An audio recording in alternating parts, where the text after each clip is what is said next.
Hello, everybody. This is Brother Rue with Financial Empowerment, and today I have a very straightforward question to ask. Should you lend money to friends, relatives, and family members? All right, let's go. This is the big question. Honestly, should you really lend money or loan money to family members, friends, or relatives? Now, sometimes people can be in a real difficult situation, and we ought to be compassionate, and we can't forget where we come from and despise the day of small beginning.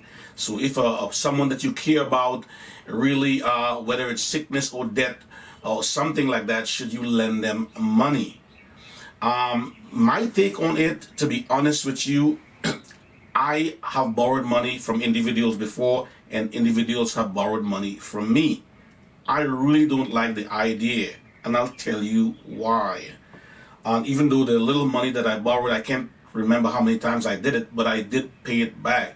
And to this day, I have people that borrowed money from me and never pay it back. Now, some people will come to you for money borrowed, for example, to pay their car insurance because they have a new car and can't afford the insurance. Well, then that person should maybe downsize. Or someone coming to you for money borrowed to go on a vacation. You should wait until you have enough to do so. And so, I tell you the truth, lending money sometimes can cause a lot of problems.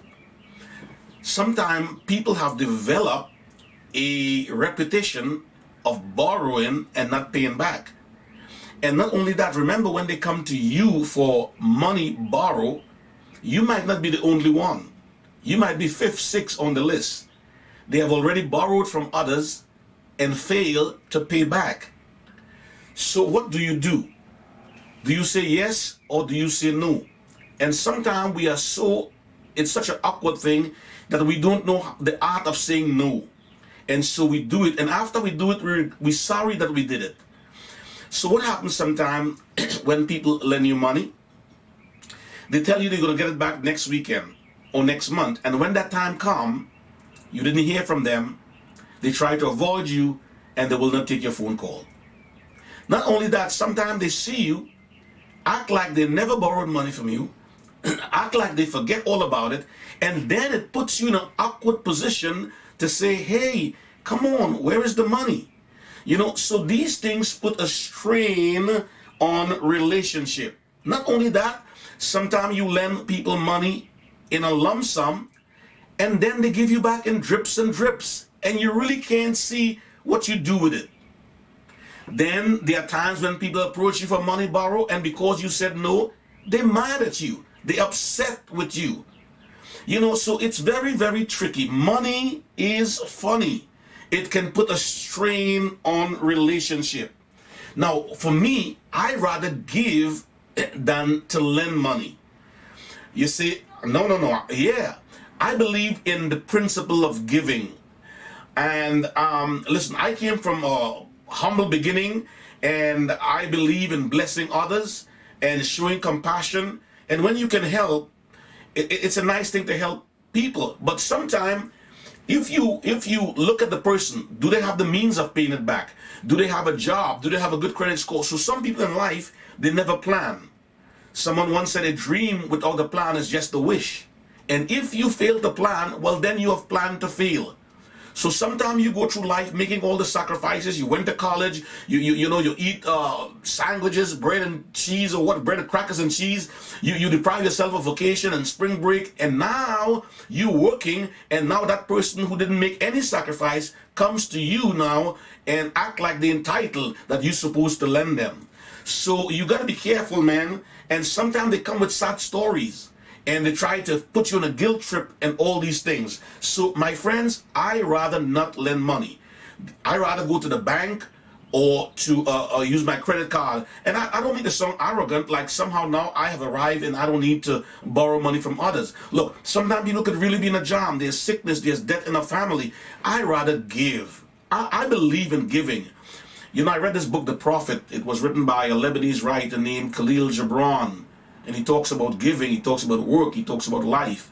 He said there are those that give with joy, and that joy is their reward.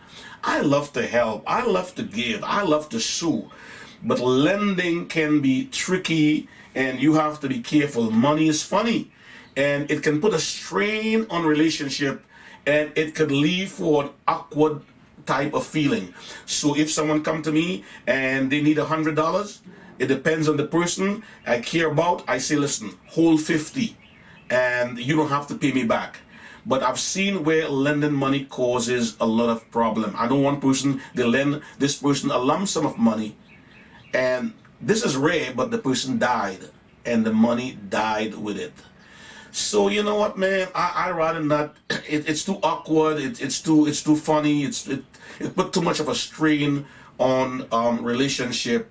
So I rather not do that. And then too, the good book talks about a situation where there were 10 virgins. You know the story. 5 was wise and 5 was foolish. And guess what? 5 had oil in their lamps and 5 had no oil. 5 was prepared and 5 was unprepared. 5 was competent, 5 was incompetent. 5 do the due diligence and the other was just careless. And so sometimes people, they're very careless in life and they expect you to bail them out every time. And so when the bridegroom came, the 5 with the oil was ready, and the 5 that had no oil was not ready, and they asked the 5 with oil to lend them. And they said, no, we only have enough for ourselves. Is that a mean saying, or is that was hard? But yeah, you can save the world and you can bail everybody out. And I don't say that in an arrogant way. Whenever I can help, I love to bless people, I love to help, but lending money to individuals can be very awkward, very funny, and very tricky. All right, listen, this is your boy, Brother Ro, and I want to encourage you to subscribe to my channel. I just hit 300 subscribers. If you haven't subscribed yet, subscribe to Brother Ro, smash the like, leave a comment in the comment section. It helps with the algorithm. And you know what, man? Yes, I want to go quickly and show you my portfolio. I promise to be transparent. When there's green, when the market is up, when the market is down, the good days, the bad days, that's how it is. I decided to share this journey with you. And yeah, let's take a look right now and see what's going on here. Woo, boy, I tell you, this market has been up and it has been down. Look, for example, this morning we open up at what? We open up at 85,000, almost 86.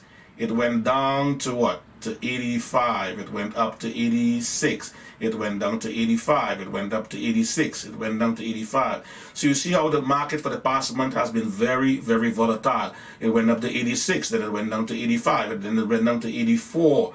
Now it's back up to 85. And it's right now, it's 1:23 p.m. on Friday.